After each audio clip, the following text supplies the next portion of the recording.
The Orlando Magic are going to be one of the most fun and interesting teams to watch this upcoming season for a multitude of reasons. Not only do they have a young bona fide superstar in Paolo Banchero who's expected to make an All-NBA type of leap this upcoming season, you've got one of the best defensive-minded basketball teams in the association, and with the additions of guys like Tyus Jones, Desmond Bane, and a handful of others, this Orlando Magic team is retooled, revamped this roster, and they look like they are going to be one of the top contenders in the Eastern Conference this year, in a conference that's not going to feature Tyrese Halliburton, Damian Lillard, or Jason Tatum. And I do think that this Orlando Magic team can make a ton of noise. I want to briefly go over a lot of their, roster transactions this offseason, from their additions, from their losses, talk about the way that I think that this roster can come together, and where I expect this team to finish in the NBA next season. Now, when you take a look at this Orlando Magic team, the first two names that are always going to come to mind are Franz Wagner and Paolo Banchero, your two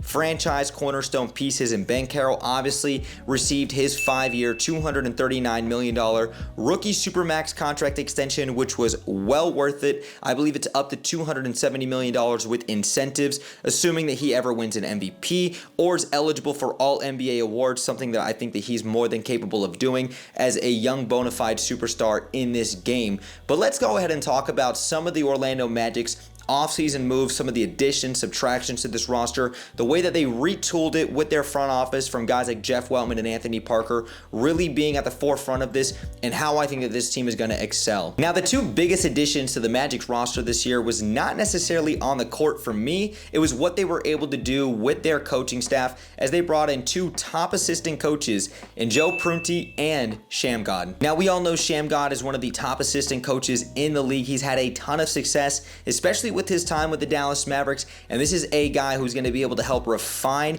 and get the details down in terms of their ball handling skills and the offensive arsenal of top players like Jalen Suggs, Paolo Banchero, and Franz Wagner. I think that Shamgod is going to be the perfect addition to this roster, especially helping to establish and create that offensive identity and just that culture really in the locker room. That was a terrific addition to what the Orlando Magic did this offseason. And you can't say that without talking about Joe Prunty, a guy who is a well-seasoned vet in this league in terms of his coaching arsenal, the teams that he's been around, and he's watched and grown and seen this game develop over the last 25 years as a top assistant coach with another offensive mind, a guy who spent a ton of time with the Milwaukee Bucks, the San Antonio Spurs, and a handful of other organizations. He's going to help refine the offensive game and the potential of what this Orlando Magic team did. We all know, as people who have watched and covered this Orlando Magic team and watched this team closely, this team was extremely stagnant offensively. I saw a stat, and I believe it was on Orlando Magic Daily, where the Orlando Magic would have been 28-10 in those games where they shot 33+% or better from three-point range. If they are even just, decent three-point shooting team where they can knock down a third of their triples, they are going to win a lot more games. You're going to have more spacing on the floor. Obviously, they're a defensive-minded team, and that's going to continue to be that way under the establishment and leadership of Jamal Mosley. But you can't say enough about the additions of Shamgod and Joe Prunty this offseason. Now, before we go ahead and we continue addressing some of the additions that the Magic had this offseason, let's talk about some of their losses. And I think the two biggest losses, at least the most notable ones, were the losses of both Cole Anthony, fan favorite, and Kentavious Caldwell-Pope. We all know that the KCP signing did not work out after getting a 3-year contract from the Orlando Magic. That 1 year was enough to show that this guy was not going to continue to get better. He obviously didn't fit what we were trying to do, and overall it was a extremely underwhelming signing. Cole Anthony obviously was extremely sporadic. He was a fan favorite. There were times where Cole Anthony was great. There were times where Cole Anthony got played off the floor because you just couldn't play him because he was that inconsistent and that much of a negative asset out there on the floor. Magic fans are all going to be rooting for Cole Anthony with his time in the Milwaukee Bucks. KCP was obviously a part of that trade with Cole Anthony that went to the Memphis Grizzlies before Cole Anthony's contract got bought out. Nonetheless, those were two big losses. Obviously, the Magic had traded a litany of first-round picks in order to acquire Desmond Bane from the Memphis Grizzlies, something that we'll talk about later on. Just want to take a moment to say, if you are appreciating this type of work and coverage from me, the best and easiest way to support me is by liking, commenting, and subscribing down below. It's free and it helps me and the channel out tremendously. My goal is to get this channel up to 10,000 subscribers by the end of the calendar year, and if you guys want more exclusive content from me outside of just here on YouTube, you guys can go ahead and follow me on my socials. The links to all of them will be in the description down below. But thank you guys again, and let's go ahead and get back to today's video. Then the Magic this offseason obviously made the biggest splash and the biggest trade right before the Kevin Durant news. The Magic had the biggest trade of the NBA offseason prior to that when they acquired Desmond Bane from the Memphis Grizzlies in exchange for 4 first-round picks as well as a pick swap and Cole Anthony and KCP. We'll talk about Desmond Bane a little bit more in depth later on. Magic also brought in veteran point guard Tyus Jones, who's now reunited with Desmond Bane from their time in Memphis, and Tyus Jones is going to be a perfect complementary fit to what this Orlando Magic team does. He can knock down the 3 ball, he can pass the ball efficiently, and he's been one of the top 2 players in the association every single year, I believe, since 2019 in assist-to-turnover ratio. This was a match made in heaven. The Magic also went ahead and signed Orlando Robinson. They also brought in Jace Richardson and Noah Penda in the draft.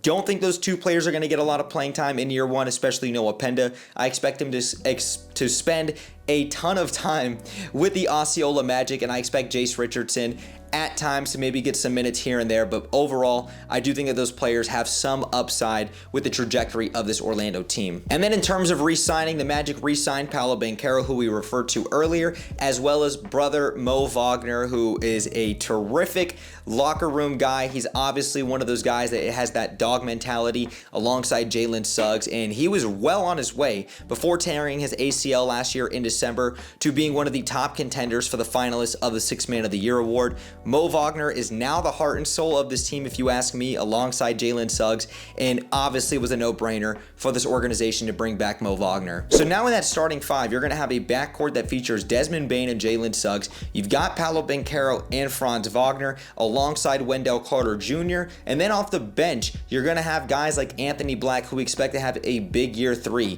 potentially Jet Howard. You're also going to have guys like Tyus Jones, Jonathan Isaac, Mo Wagner. The list goes on. There is some very good depth with this team. We all know the Magic have consistently struggled with injuries, so that's going to continue to play a big factor in a role with this team. But overall, you look at 1 through 10, they really have a very solid foundation. They have guys that can contribute, and they obviously have one of the best defensive-minded teams in the NBA. Now with some floor spacing with Desmond Bane, now you add in more floor spacing with Tyus Jones, and just another year of chemistry and continuity with this group. I think that you're going to see a huge improvement from this team and a very substantial improvement, at least on the offensive end, for this Orlando squad. Now, really kind of just getting into the way that I look at this roster, assuming that Jalen Suggs is healthy, I think that he's going to be the perfect fit for what the Orlando Magic need at the point guard position. Is he your traditional point guard? No, he's not, but he fits exactly what this team needs, considering the fact that really Franz Wagner and Paolo Banchero are point forwards. Those are guys that usually range from 27 to 33% in their usage rate. So we all know that Franz and Franz and Paolo Banchero are guys that are going to help initiate that offense. And of course, the gravity of Paolo Banchero is going to help create and open up space for others. Desmond Bane is the perfect fit. Let me say that again. Desmond Bane is the perfect fit for what this Orlando Magic team needs. He's a career 40+% shooter from behind the arc. He's not the all-world elite great defender that maybe Jalen Suggs is, but he's a very solid defender, and he's more than capable of holding his own.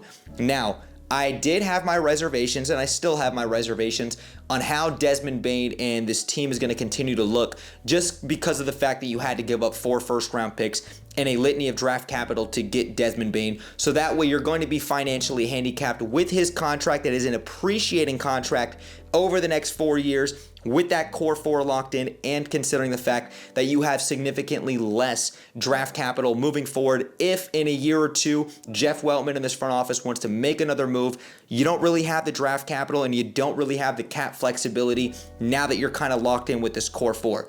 That's my only reservations about that Desmond Bane trade. I've talked about that a million times. Not going to go too far on that diatribe, but when we just talk about the actual fit of what Bane is going to bring to this team, terrific fit. At the starting five, you've got Wendell Carter Jr., who honestly has a very inconsistent feel when you talk about the way that he has continued to perform, some of the injuries that he's continued to go through and rehab and get back to. But Wendell Carter honestly is a solid and productive player. Is he a future All-Star? Probably not. But is he more than capable of being a solid defender? He can kind of switch 1 through 5, and he's been a guy to help kind of anchor that Orlando Magic defense on the interior. I would say absolutely.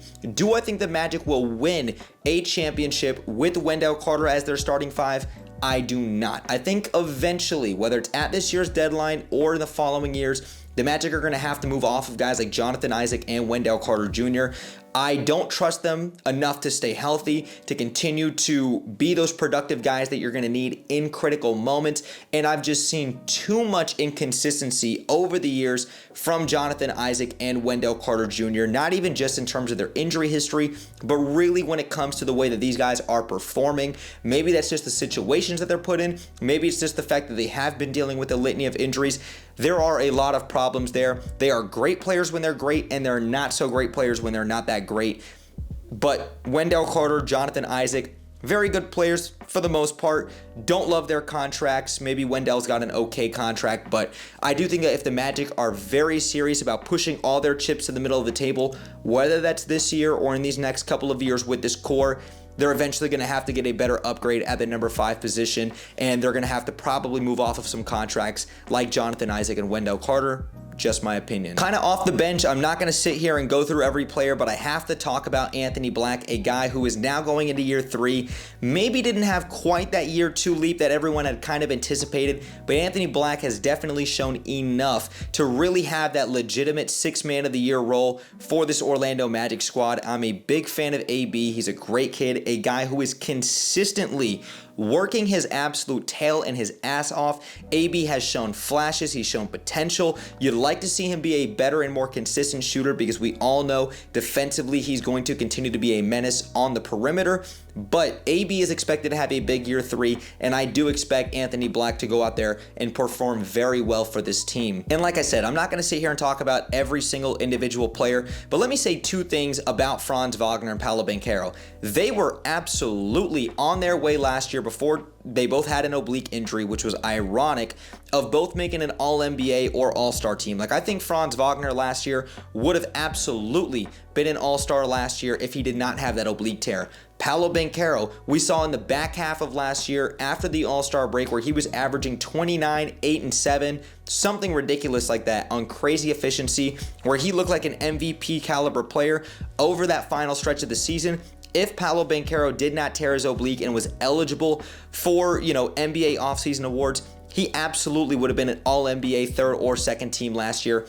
I would have absolutely loved to see that. Paolo Banchero this upcoming season, assuming health, is going to be an MVP finalist. I do think he's going to take Orlando to new heights, and I do believe that Paolo Banchero is absolutely going to make his first All-NBA team this year. Franz Wagner, if healthy, is going to make an All-Star team. This is one of the best young, front court wing duos you can think of in the NBA, and I do think that this team is going to only continue to get better under Paolo Banchero and Franz Wagner, who is a terrific duo. Now, kind of giving my final thoughts about where I think this Orlando Magic team is going to end up in the Eastern Conference this year, and of course, things are always subject to change. We're talking in the middle of the summer. I have no idea how this team is going to perform, especially with the way the rest of the Eastern Conference looks. When you look at them, I don't think that they're better than the Cleveland Cavaliers. I don't think any team in the Eastern Conference is better than the Cavaliers until they show that they are better than the Cavaliers. Obviously, the Pacers are not going to have Halliburton. There's not going to be any Jason Tatum or Damian Lillard. So I'm not even going to talk about those teams. But when you talk about where Orlando would rank with guys like the Atlanta Hawks, the New York Knicks, or the Detroit Pistons, I think that they're right there in that mix. I think that Orlando has the potential to ascend to the Eastern Conference Finals, but at the end of the day, I have absolutely no idea. We have to all go out there and see how this team is going to perform. Because if you ask me, the Atlanta Hawks, they don't have a weakness on their team. If Kristaps Porzingis is healthy, that is a team that is absolutely going to be in the thick of things in the Eastern Conference, and I could not summarily dismiss them. Same thing with the Detroit Pistons, and I would love to see Cade Cunningham and Paolo Banchero in a postseason matchup between the Magic and the Pistons, but even having said that, the Pistons did get a lot better this offseason. JB Bickerstaff quite literally beat the Orlando Magic in the postseason in the 2024 playoffs. We all know Bickerstaff and Jamal Mosley have that incredible relationship together, but I'm not going to sit here and be dismissive of the Detroit Pistons either. I do think that there are plenty of other very good teams in the Eastern Conference. I don't think that Orlando is just automatically going to ascend to the very top, even though they have the potential to do so. I think that they're going to be a top 3 team in the regular season, assuming health, and ultimately, I do think that they're going to get knocked out in the Eastern Conference semifinals. This is going to have to be another year of learning, growing, and developing under the new assistant coaches, another year of adding in players like Desmond Bane and Tyus Jones, and then I think the following season in 2026-27, that is when you're going to see the Orlando Magic push all their chips to the middle of the table and really be an Eastern Conference Finals team that is going to maybe make the NBA Finals. That's just my thoughts about where I think this team is going to end up this year. But Magic fans and NBA fans, please let me know your guys' thoughts in the comments down below. I'm trying to temper expectations with this Orlando team until I actually watch them play. But having said that, I do think that this team is more than capable of going out there and making a ton of noise this upcoming season. I want to say thank you guys so much for all of your guys' continuous support and sticking around with me throughout today's video. If you guys do want more content from me outside of just here on YouTube, you guys can go ahead and follow me on my socials. The links to all of them will be in the description down below. And please, just for an aside real quick, drop me an NBA hot take, because right now I want to go ahead and I want to react to all of your guys' hot takes in the comments down below. This isn't Magic related, just NBA related for this upcoming season, because I'm going to make a full compilation video reacting to your guys' hot takes. So make sure you guys go ahead and do that down below. But thank you guys again, and as always, I'll catch you on the next one.